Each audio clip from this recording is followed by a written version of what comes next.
avec Yes. C'est notre moment. Dites oui aux actualités dans votre journal TV. Partout où vous êtes, étudiez depuis chez vous. Rejoignez la formation à distance de l'UPRIM. UPRIM manutrawanao ni vavao. Université privée de Madagascar.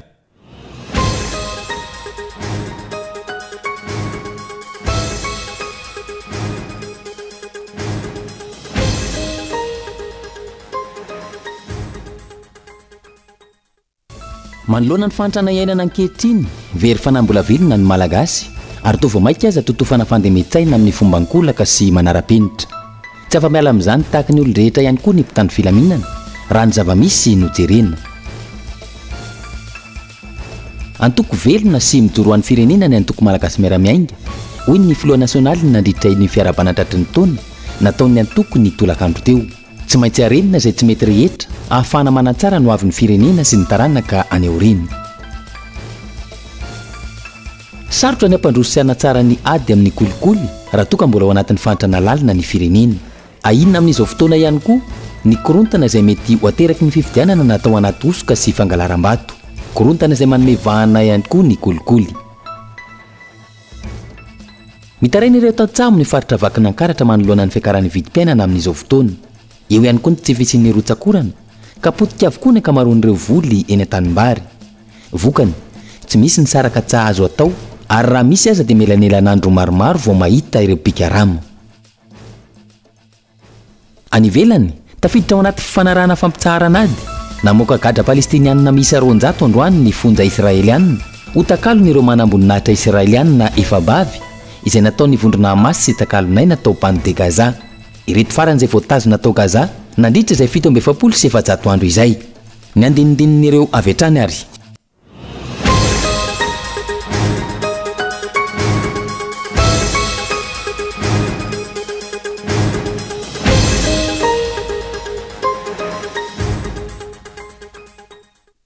manatitra ny araba tompoko kilasy tompoko vavy tonga soa atao anatin'ny fampalalambavao amin'ny dialina ity manasanao anaraka izany hatramin'ny farany ny matoa ndatsoratra avy hatrany ary ndeniko afa-tsika ny fampalalambavao amin'ny dialina ity malona ny fahatrana iainana ankehitriny very fanambola velona ny malagasy ary toa voamaika totofana fandemetsaina amin'ny fomba kolaka sy manara-penitra tsy afa-miala amin'izany tahaka ny olon-drehetra ihany koa ireo mpitandro filaminana raha ny zava-misy ankehitriny adrao ary ny matoa ndatsoratra mirosoka ary milentika any amin'ny fahantrana lalina trany ny vahoaka malagasy amin'izao fotoana ary mampametra-panontaniana ny hoe raoviana vao isy masoandro mihiratra ary iza no afaka ampisitraka izany ny vahoaka malagasy tsy vaky volo very fanambola velona ary toa voamaika aza totofana fandemetsaina amin'ny fomba ankolaka sy manara-penitra ary tafiditra ao anatin'izany ny eo anivon'ny tafika malagasy taiza teto ambonin'ny tany no nahitana mpitandro filaminana zandary ny vaneratra tamin'ny vahoaka izay nanay hevitra ampilaminana no nomena fankasitrahana sy galona izany hoe ny fahaizana mampiasa hery sy nanao tsy ny falavo ny vahoaka no ahindrahindra sy omena voninahitra tsy tany miady anefa i Madagasikara ka hoe isan'ny tomponatoka ka nitondra fandresena tamin'izany ireo nomena galona ireo mandeha aza ny sangisangy zarytenany amin'izao fotoana ka ilazany fa tokony isaotra ny etsika fotsy ireo mpanaradia azy ireo mpitandro filaminana sasany ireo satria no ny fisin'ireny etsika ireny no nahazoana galona ny mpitandro filaminana sasany anefa poretana atao izay fomba rehetra fandemetsaina ka tonga azy ireo anaiky fa izao no mety mezaka ny fanjakana mbola ratsy noho izao raha olona hafa no mitondra eo sy ny maro hafa ny zava-misy anefa matoa mpitandro filaminana ny olona iray matoa manana didy sy andraikitra eo amin'ny fiarovana ny vahoaka sy ny fananany dia olona manana ny heritsaina ambony manana hery sy tanjaka ahafana miatrika ny asana ny rahanazy matoa ireo mpitandro filaminana ireo tonga amin'ny toerana misy azy dia ataony fianarana noratoviny ny ezaka nataony sy ny traika efa ananany tsy ny rehetra kory no tafiditra anatin'izany akademia militaire zany izay midika fa olona manana ny mahizy azy manana ny maripahaizana sy ny fahendrena takina amin'izany toa tsy nitsoniavina nefa izy ireny raha ny faneho-kevitra sy ny zava-misy amin'izao fotoana no jerena io tranga io izay efa iarahan'ny rehetra mahita fa tsy avy amin'ny mpanohitra fa avy ao anatiny ihany avy ao anatiny no mipoitra ireo karazana fiantsiana esoteny sy ny maro hafa mba tsy ilazana ho fanambaniana ireo mpitandro filaminana namana ny tena olana ny vahoaka hatrany no mizaka ny vokatratsin'izany rehetra izany ka na inona endriky ny tsy fahaiza mitantana miantraika mandrakariva any amin'ny vahoaka izany ny magaga to tsy tantaratra fa miaraory amin'ny vahoaka miombopeo amin'ny vahoaka ny fihetsiky ny manam-pahefana sasany tsy tena hitantaratra ny finiavana anavotra sy anampin'ny vahoaka na eo aza izay faniriana sy rispo ananana izay no ny tsindry sy ny tahotra ve no ny baiko midina ka tsy maintsy tanterahana ve ny mpitondra raha teo arak'izay efa niainantsika teto tsy mifidy fa izay rehetra manahirana andraisana fipetra avokoa ary mety toy izay ny mahatonga izao fanambadonina sy fandemetsaina iainantsika ankehitriny izao fantoko velona sy mijoro ny firenena ny antoko malagasy miara-miainga ho ny filoha nasionaly nandritry ny fiarabana tratry ny taona nandoniny atoko ny tolakandro teo tsy maintsy arena izay tsy mety eto amin'ny firenena afana manatsara no avy ny firenena sy ny taranaka faramandimby fa nadedina mikasika izay hoetiny Gaeton Andriatsilavo fotoam-bavaka no nanomboana ny fampiarabana tratry ny taona ho an'ny antoko malagasy miara-miainga no tanterahana ny tolakandro teo ka ny arabana manokana ny filoha nasionaly ny antoko sy ny vady aman-janany nandritra izany ny nanamafisana fa antoko velona sy mijoro ary mandray anjara feno amin'ny raharaham-pirenena ny antoko malagasy miara-miainga mandray anjara ary tsy mitsahatra ny mikatsaka ny soa sy ny tsara ho an'ny firenena sy ny taranaka amampara fa natsangana fahavalo voalohany averina mpandena tsy tena sy président fa natsangana fahavalo voalohany anjena sokotehana ny MMM vo nanomboka fivitanany zay zava-nisy mitandra firenena fomba rehetra mihitsy vidinatra amin'ny olony mba vidiny maro ny député lafany tato président sotran'Andriamanitra lehibetsika fa sy nahazo député tamin'ny fivitanana teo fa raha nazo angamba mbola lasa tany any reny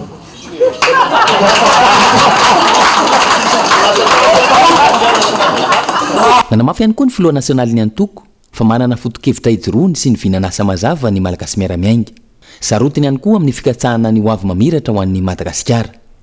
antony ilazana ombenombeny fa raha misy ny tsy mety dia tokony harenina indrindra amin'ny fitantanana ny firenena betsaka ny sakatsakana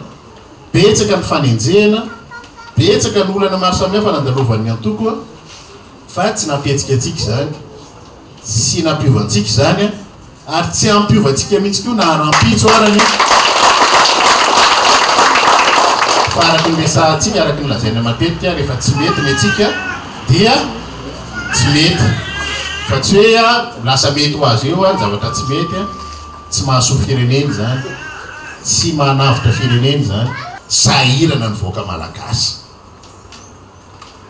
dia zay nijoroana fanaovana politika zay na sahina mijoro sy manova ao anatiny eo ary manova dia manova ho tsaratsara kokoa fa tsy sanatriako ny hoe maka fahefana dia ny ratsy teo aloha ihany ny toizana ary zay nisarahantsika tamin'io fitondrana io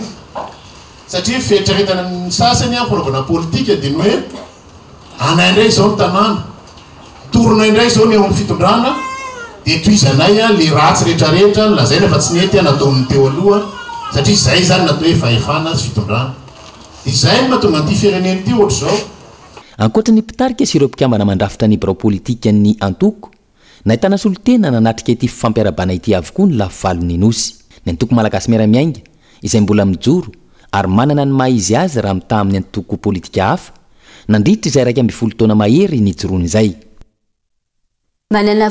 soatoavina sy foto-kevitra ijoroany fanaovana politika fa tsy tokony hanaraka fotsiny izay rivotra politika misy ho ny filoha nasionaly ny antoko HVM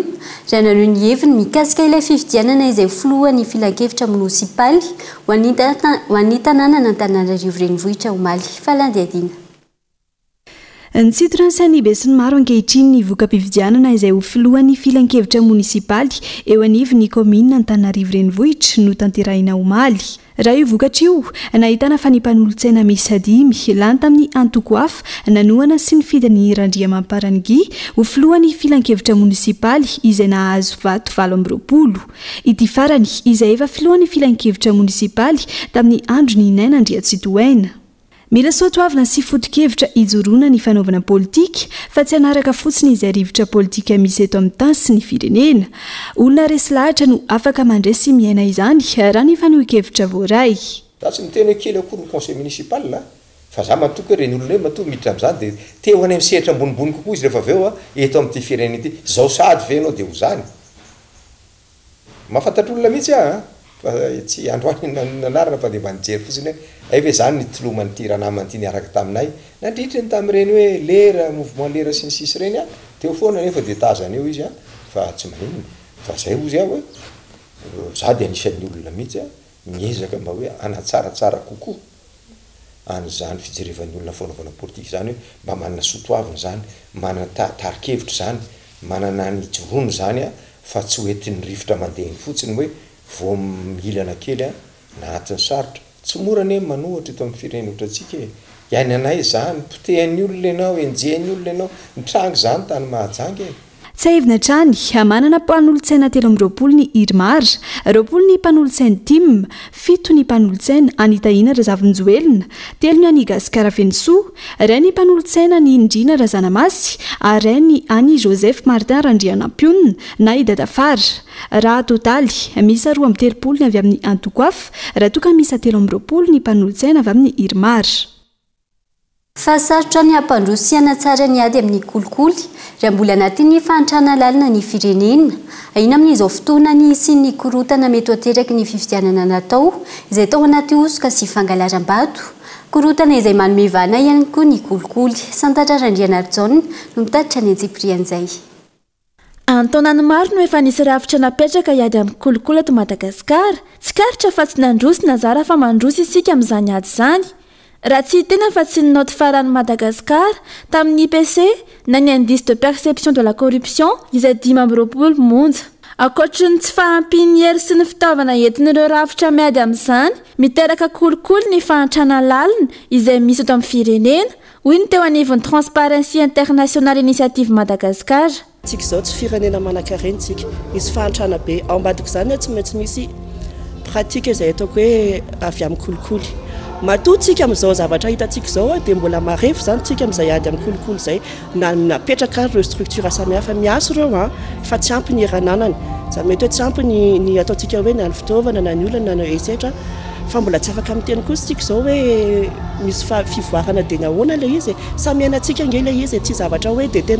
tena hoe secret be zany miara-mahitinareo na fiainantsika andavanandro na ny fahantrana izay misy atsika tsy mandrosy zany ilay izy volonté politique anao ianao satsy anao zay mihitsy n'ilay izy satria afaka apetrakantsika daholo ny hoe milan'izao fa rehefa tsy mafy le volonté anao azy any amin'izay tokony anao azy hatrany amin'ny farany ambony ary amin'ny filohan'ny repoblika ka hatraty amin'ny olona izay hoentina dia tsy mandeha io zay ilay izy mampanjaka ny kolikoly ihany koa ny korotana eto amin'ny firenena korotana izay ahina ny siny atoato noho ny fisiana fifidianana atao tao anaty tsy filaminana sy ny tsy fanarahan-dalàna antony anaovana indray ny antso amin'ny fandraisana ireo rekomandasion natolo-kevitra avy amin'ny firasamon'ny pirenena manara-maso fifidianana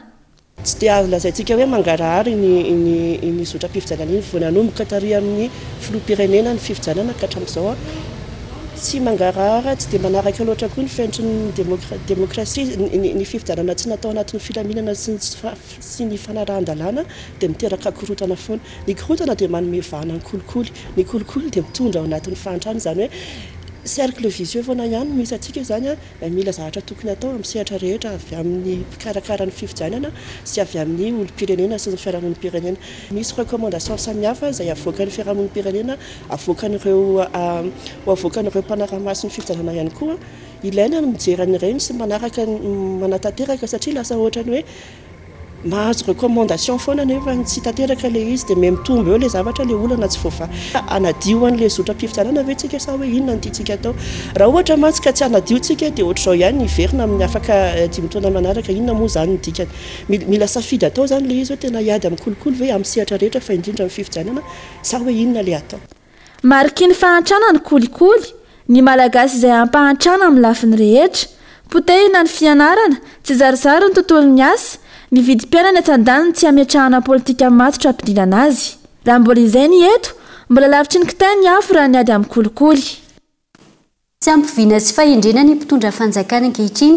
antony tsy mampandroso ny firenena amin'izao fotoana ho ny teo anivo ny sekoly ambony ny fanano olona ny filoha-pirenena malohany azy izay tokony hijoro fitaratra ho an'ny vahoaka raha tiana ny ampivoatra ny fiarahamonina sy anarina ny firenena fanadidina mpitondra endry sy manana vina irery ihany no afaka mampandroso ny firenena na amin'isy io ivelana izany na amin'isy io anatiny ny teo anivo ny sekoly ambony ny fanano olona raha tsara ny filoha azo antoka fa ho tsara ihany koa ny vahoaka hoentina ary androso ny firenena amin'izay fotoana raha ny zava-misy aloha hatreto mihemitra trano ny firenena amin'ny lafin-javatra maro ary mitana ny larana voalohany amin'ny fahantrana maneran-tany noho izay tsy fananana mpitondra endry sy manana vina izay raha ny fanazavana ny filoham-pirenena no lohany ny olona mifaka amin'ny lohany biby tsy manandoha tsy mandeha tsy azo ataotsika hoe fihetsepotsony zany hoe manodidina ny tsy mety ny tsy zay fa matoa tsy mandroso ny firenena anankiray dia ny lohany zay no tsy mampety azy io le hoe fandio ray siny tsy maleo ny fandoto ray tandroko ka ny tsy ampy zany dia ilay hoe fahendrena sy vina satria anjaran'ny filoham-pirenena ny mba hananana fakatoavateny izara ihany koa zany izy lay fahendrena ananany mba ho taka azy ny vahoaka hoentiny dia mora am'izay ny fiarah-mientana amin'ilay hoe fotodrafitr'olona sy fotodrafitrasa miara-mandroso reo firenena hitatsika mandroso ireo toetsainy sy ny zavatra hitatsika maso ivelany ankilany miopapana ihany koa ny fandikan-dalàna izay ataon'ireo tompona andraikitra ambony sasany eto amin'ny firenena tsy tafapaka anatin'ny sambatan'olona intsony ihany koa ny lalàna ny tsiny sy ny tody antony masimba ny fiarahamonina ankehitriny ka mampirongatra ireo abibiana sy faratsiana raha tsy laza fa tsy ny von'olona etsiroa ny fanolanana sy ny maro hafa tsy maintsy fitsokan'ny rivotra any ambony ihany mahatonga ny fitariana io zany tsy ohatra ny azo ny olona ka vety amin'ny fotony ety ny fakany fa ny olona any amin'ny lohany ny fakany ka raha tsy mahatsiaro tena ho endry na mpitambatra izaran'izay fahasoavana nomen'Andriamanitra azay ny mpitondra namarina am'le fa efa ana avy amin'Andriamanitra dia zava-poana tahaka n'izao iainantsika zao ka mitombo foana lay faratsiana arak'le nantaninao teo raha tsy mahazo n'izay marodrefy mikiro olona zany ny fomba hitarian'ny mpitondra ny vahoaka fa tsy mikiro biby dia zay vao isy fiadanantsika araka izany mifototra amin'ny sambatan'olona fa indrindra ny mpitondra fanjakana ankehitriny no ahafahana manarina ny firenena tokony hiverina amin'ny fanandratana ny fanamaha olona sy ny fiainana ny fanano olona izay kolotsaina sy soatoavintsika malagasy izay ivo ny fihavanana ihany koa isika raha ny fanazavana trany midangana amin'izao fotoana ny vidiny kakao eto an-toerana sy maneran-tany vaovao tsara izany ho an'ireo mpamboly sy mpanondrana kakao raha toa ka faty antoka kosa ho an'ireo mpandrara madinika santatra randriana arjanina mitoy hatrany ny fidanganany vidiny kakao amin'izao fiandohan'ny taona izao izay nahitana fiankarany hatrany amin'ny 2,4 euro izany hoe maherin'ny 450 tapitrisa ariary antony izany ny fiainan'ny famokarana ny Côte d'Ivoire sy Ghana izay firenena mpamatsy kakao lehibe indrindra eran-tany raha ny nambaran'ny Conseil national du cacao nahazo tombotsoa tamin'ny fiankaran'ny vidiny kakao io ny mpamokatra teto Madagasikara ny tombo raha teo ny vokatra kakao teto an-toerana efa zavatra tsara izany ho an'ny firenena saingy tsy nisy fiantraikany ho an'ireo mpandraharaha madinika artisan chocolatier mifanohitra amin'izany ny ena ny artisan chocolatier afaka ny asa noho ny vidiny kakao izay lafo dia lafo niakatra be fileran'ny vidin'ny fileran'ny kakao eran-tany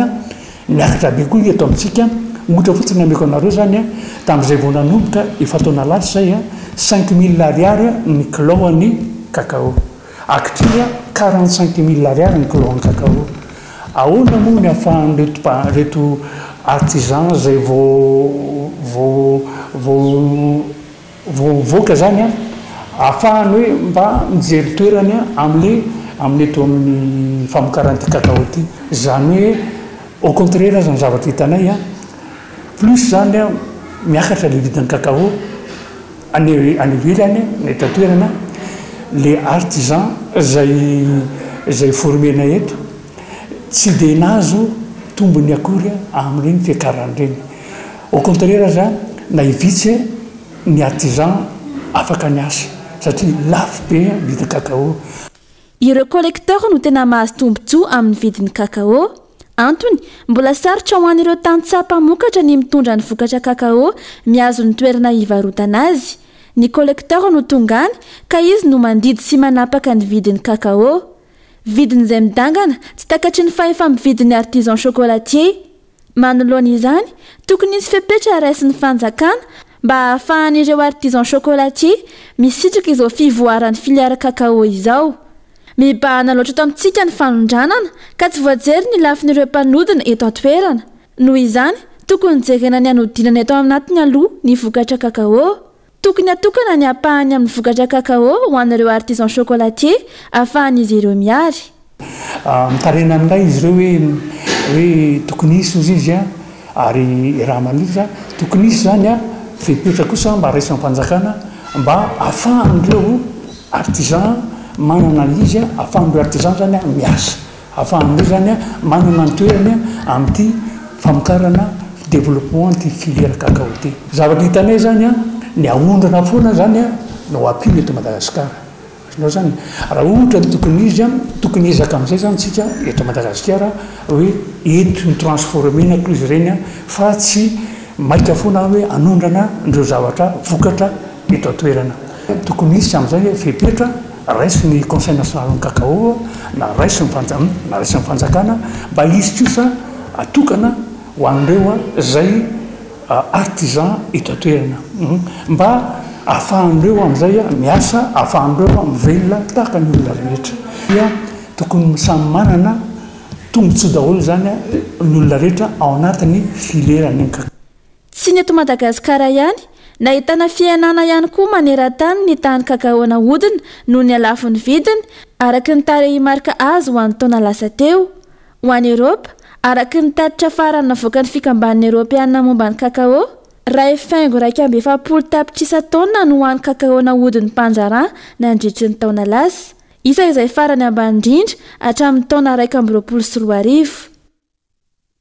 Nanatanteraka itsika fampahafantarana ny fanitana natao amin'ny ady amin'ny famarinan'olona androany ny Association des femmes du Grand Sud-Est mitsangana faviavy izay nanasana izy ireo ny Bureau national de lutte contre la traite des êtres humains. Tanjona iombonana ny ampahafantarana ny fiarahamonina ny famarinan'olona tsy ny ady atao isoroana izany. Fanadedina hoetiny tsiaro Rasoarvelo. Miamazy vany eto amintsika ny famarinana olona na ny trafic des êtres humains matetika ny ankizy sy ny vehivavy no tena lasebatra amin'izany. Endrika maro no isehoany eto Madagasikara raha tsy laza afa-tsy ny fandefasana olona hiasa an-terivozina ny amin'ny firenen-kafa. Tsy voaela akory izay no nahatratrarana ireo efa bavy mpanondrana olona ntsokosoko mankany Chine. Misy ny lalàna mifeny famarinana olona eto Madagasikara ary nasipanavaozana izany tamin'ny taondasa izay andrasana ny fivoahany. Misy endrika maromaro ao anatin'izy io raha ho tany saiko fotsiny ohatra hoe ny fanerena olona iray na olona maromaro hivarotena ny vola azo amin'izay dia miditra any amin'ilay mpamarin'olombelona. Maromaro izy ireo fanambadiana tery, ny resaka famarotana taova, famarotana olona, ny fampiasana olona tsy ara-drariny any an-trano ireny, fanararotana amin'ny asa trano, fanararotana koa amin'ny asa tery izay miendrika ho fanandevozana mihitsy izy io ka eo amin'ilay resaka hoe tombontsoa ara-bola foana zany no mipetraka le izy. Misy ny sazy miatra amin'ny mpanao famarinan'olombelona izay meo amin'ny figadrana 2 ka hatramin'ny 10 taona eo izy io raha sanatria ka maty le olona navarina dia mety higadra mandra-pahafaty hanao asa terivozina mandra-pahafaty le mpamarin'olona. Ary misy ihany koa ny resaka lamondy izay mitetina eo amin'ny ray tapitrisa ka hatramin'ny 500 tapitrisa ariary eo no alohan'izy ireo. Tsy mbola mahafeno ny fepetra faran'izay kely indrindra amin'ny fanafoanana izany Madagasikara hatramin'izao na efa nanao soni sy nankatoa ny fifanarahana iraisany pirenena momba ny fisoroana izany azy. Ny lalàna mandrara ny famarinan'olona tsy miatra araka ny tokony ho izy. Ilaina araka izany ny fandraisana ndraikitry ny fanjakana manoloana izany ho ny filohan'ny fikambanana mitsangana faviavy. Tena miandry zavatra amin'ny fanjakana zay. Efa misy lalàna tokoa ary ao anatin'ny lalam-panorenantsika no hoe tsy azo atao ny manao famarinan'olona. Tsika moa zany matetika misonia zavatra voalohany ao anaty lalam-panorena efa misy an'iny dia tsika tsy manara-dalàna zany tsika. Ary izay ny zavatra tsy mampandrotra tsika, mahagisitra tsika hatramin'izao. Satria tokony ho isy discipline mipetraka eto na ataoko faraingo sosona hoe tokony ho isy dictature positive tsy maintsy iny aloha manaradalàna ohatran'iny rehetrarehetra izay vao afaka miavitra tsika ka tsika efa nanao sonia niaraka tamin'ireo firenena lehibe hoe tsy anao an'ity fanondranan'olona ty nefa tsika tsy manaraka an'izany ary sy dia hiarany lalàna loatra na tratro manondrana an'izany sy dia hitako loatra hoe inona ny lalàna miantra tokabevava ny famarinan'olona ka mila tsahatra entanina trany ireo izay miainana mahita tranga amin'izany endrika izany eny amin'ny fiarahamonina rehetra eny hitoroka eny amin'ireo tomponandraikitra na manam-pahefana hoy teo anivony BNCTEH nandritra ny hetsika fampafantarana sy fanentanana amin'ny ady atao amin'ny famarinan'olona ny arahany tamin'ny association des femmes du Grand Sud-Est mitsangana vaviavy androany dia lafim-baovao iny ihany koa tompoko lahy sy tompoko vavy no entina misy tao anatin'ny doka vetivety aza misaraka aminay ary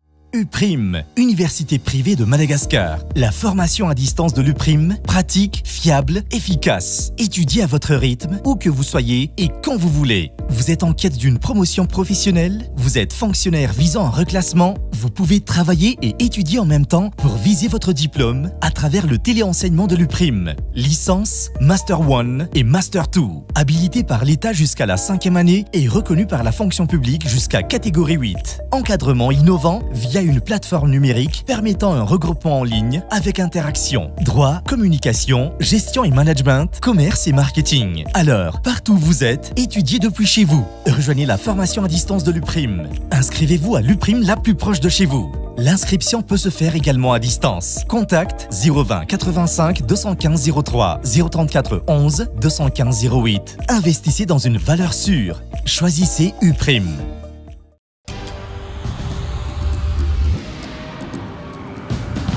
Tsika miara-miketrika ilay ho avy mamiratra miara-manorina mamorina tsy hijanona tsony satria efa hainao fa tsika tanora no tompony ndao ifandray hitady inspiraka vaovao hanoratra ilay pejy vaovao mety amintsika afaka mamorina maneho ny maizy atsika efa aty amintsika zao ny baolina tsisy anakantsika satria isika iray mifandray miara-manokatra lalana vaovao ka tonga le fotoana zao dia zao ndao falera Thelma miova o yes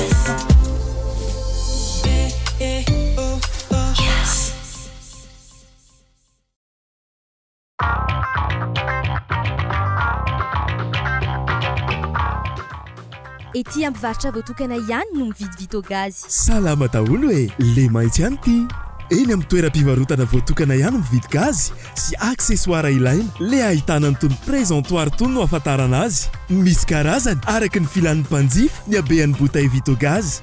fantatrao ve ireo famantarana ny botay azy itokisana misy an'ity finosana mihidy ty eto amin'ny lohany misy ny taona farany ahazoana mampiasa ny botay ireo botay hita eny amin'ireo toeram-pivarotana voafantony dia efa voamarina sy azo antoka avokoa jereo anefa tena tsotra kely ny fampiasana azy alaina ny fatapera ny adaptateur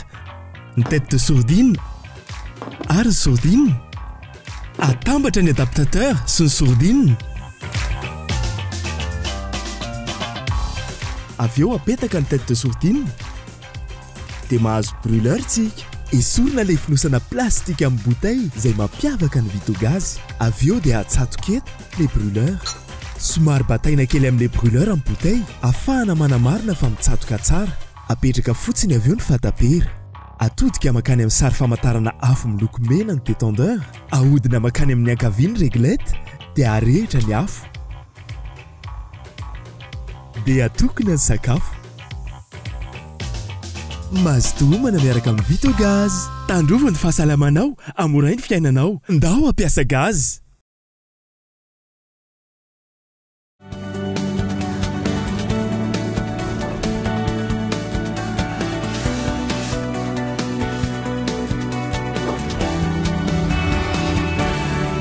mamerina ny araba tompoko lahy sy tompoko vavy tonga soa idray atao anatin'ny tapany faharoa sady farany fampahalalam-baovao mbola manasana ao hatrany hanaraka izany hatramin'ny farany anohizantsika ny fampahalalam-baovao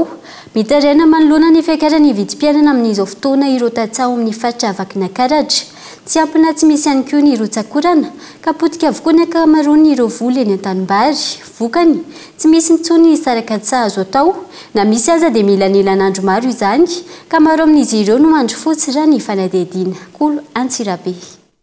Manoloana ny fiakarany vidim-pianana amin'izao fotoana izao dia pakatanteraka any amin'ny tontolo ambanivohitra ihany koa izany fahasahiranana izany fa tsy ny etỳ andrenivohitra irery ihany. Raha ny fanadihadiana nataonay mpanao gazety dia anisany mafy amin'ireo tantsaha ito amin'ny faritra vakina karatra ny fiatrehany ity fiakarany vidim-pianana izay diso tafahoatra ity. Vitsy amin'ireo tantsaha no mahita saraka tsaha isan'andro entina melomana ny ankonany antony noho tsy fisiany rotsakorana izay efa mambolana maro ka simba avokoa ireo voly eny an-tamboly indrindra fa ireo vary eny an-tambary. 5,000 ariary ny sarany saraka tsaha ao anatin'ny ray andro ary iny no tsitsiana atao ampy ao anatin'ny 5 andro ary misy fotoana aza elanelana andro maromaro vao mahita saraka tsaha indray vokany misy amin'ireo tantsaha no mandro fotsy raha ny fanadihadiana trany. Amin'ilay resaka tena karama zany tena tsaha misy karama eritreretinareo ary hoe fito mianaka anay indray trano zara fa mahita rokapoka satria tsisy ny karama tena mafy mahazo anay aty tsara apy sakafo tena tsara apy raha ohatra anay mahazo 5,000 io afaka 5 andro vao mahita 5,000 indray dia maheritreretin'izay misy an'izany hoe rano azo anao hafanana dia matory misy an'izany agnana no alaina dia reny no andrahoana dia poaniny ankizy tsy misy karama ary tena mijaly tanteraka ary ndeny tamboly aza vy maty dia inona no ampiainana io volana mony orana ataoko maina teny ny tany aza ataoko tena nakaina mamay mitsy an'io tany io dia na le fambolena ao ary maty ho azy any anaty tany any mety ho 5,000 aza angapoaka ny vary io marina mafy amin'izao fiainana izao tena nijaly mihitsy anay na ny asa karama aza hoa tsy misy satria zavatra simba daholo tsy misy tsony raha hoe tsy misy orana aloha dia tsy mahavelona madinianareo fotsiny asaka lahady ny biby aby izao koa vao manetsa tsy fantatra tsony koa na isy na tsy isy. Manoloana izay fahasahiranan'ireo tantsaha eny amin'ny tontolo ambanivohitra izay dia mango fotsiny fiakarany vidin'ireo kojakoja ilaina amin'ny fambolena ary tsy mba nisy anefa hoy ireo mpanao politika avy eto amin'ny faritra vakina karatra ny fijerevana manokana na fanampiana nataon'ity fitondrana ity an'ireo tantsaha ireo. Eo ihany koa ireo mpanangom-bokatra izay manararoatra ireo tantsaha amin'ny fividianana ny vokatra izy ireo amin'ny vidiny mora raha tsy teny fotsiny mahakasika ny vidin'ny karoty sy ny ovy izay mampalaza ity faritra ity. Tsy hita ny mpitondra mihitsy ny izy zany izy alazaina mpitondra amin'ny ambaratonga rehetra hatramin'izay natongavan'izao fitondrana izao dia ohatrany hoe tsy mahalala eny ambanivohitra tsy fatany mihitsy zany tsy misy zany famonjena zany mitaraina amin'ny olona amin'ny resaka akora raha tsy teny afa-tsy nijezika sy masomboly aho fanafody hafa tsy lazaina intsony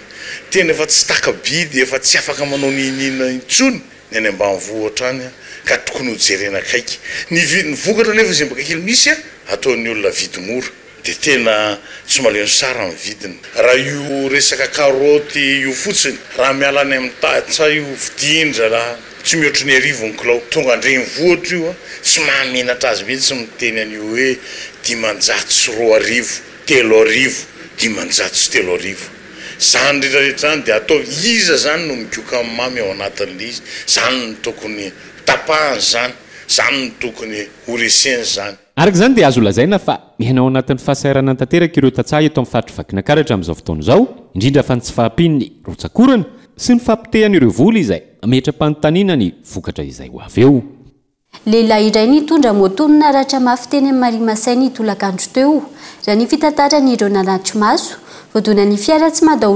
mataho-dalana iray izy ka nipitika teny amin'ny sisin'arabe ary ilay moto kosa nirehatra avy hatrany tsy nijanona lasa nitsoaka nanararoatra ny lalana malalaka iray fiara 4x4 hoy izy ireo nanano sarotra ihany koa ny fitadiavana fiara hitondra ilay marary satria maro tao amin'ireo nosakanana sy ny angaviana no tsy nety nijanona. Fanazavana mikasika izay hoentin'ireo nanatry maso.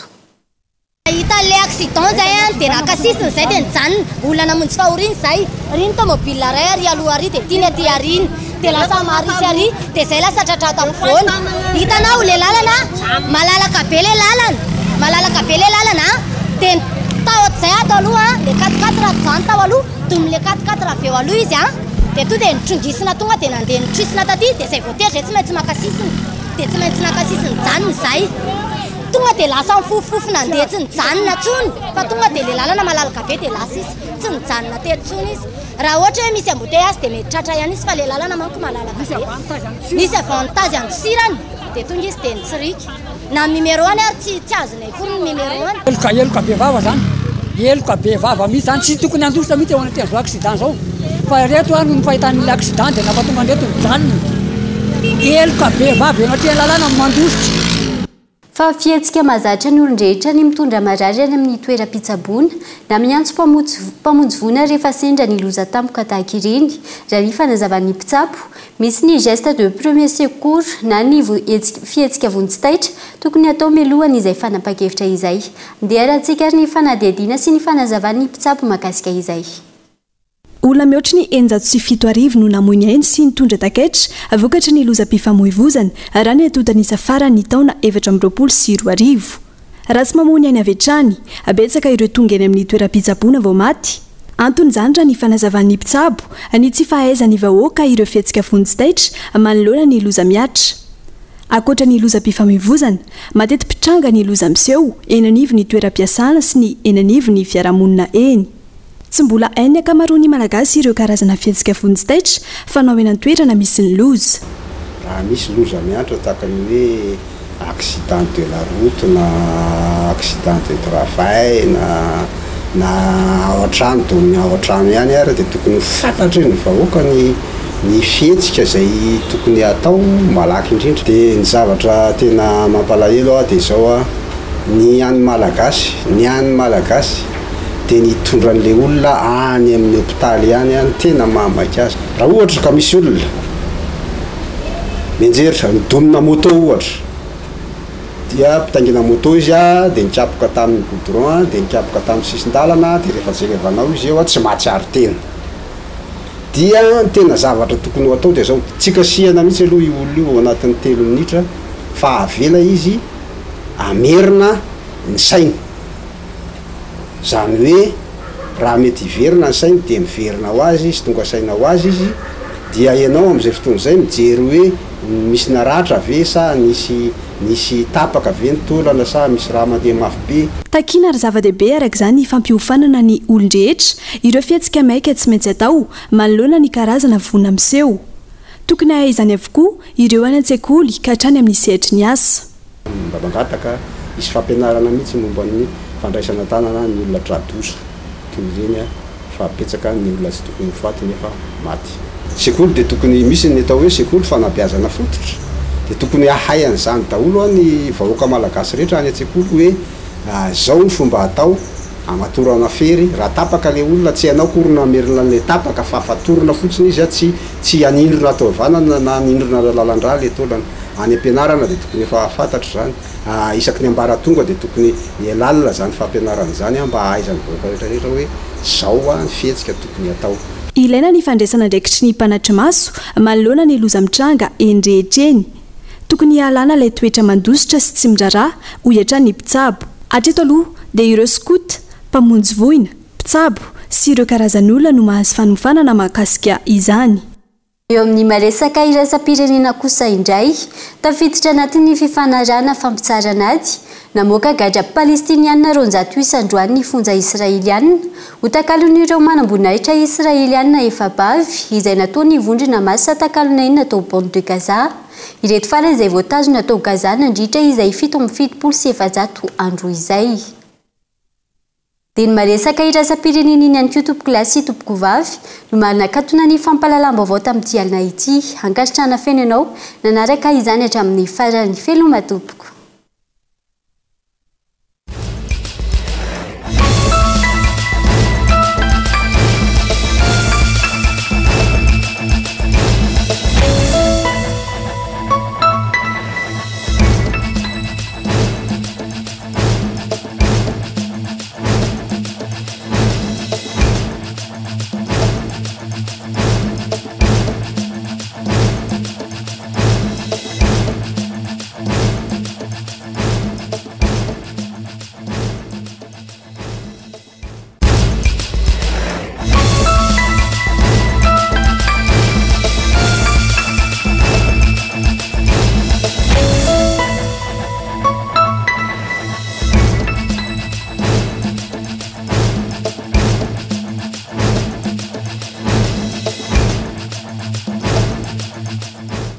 Partout où vous êtes, étudiez depuis chez vous. Rejoignez la formation à distance de l'UPRIM.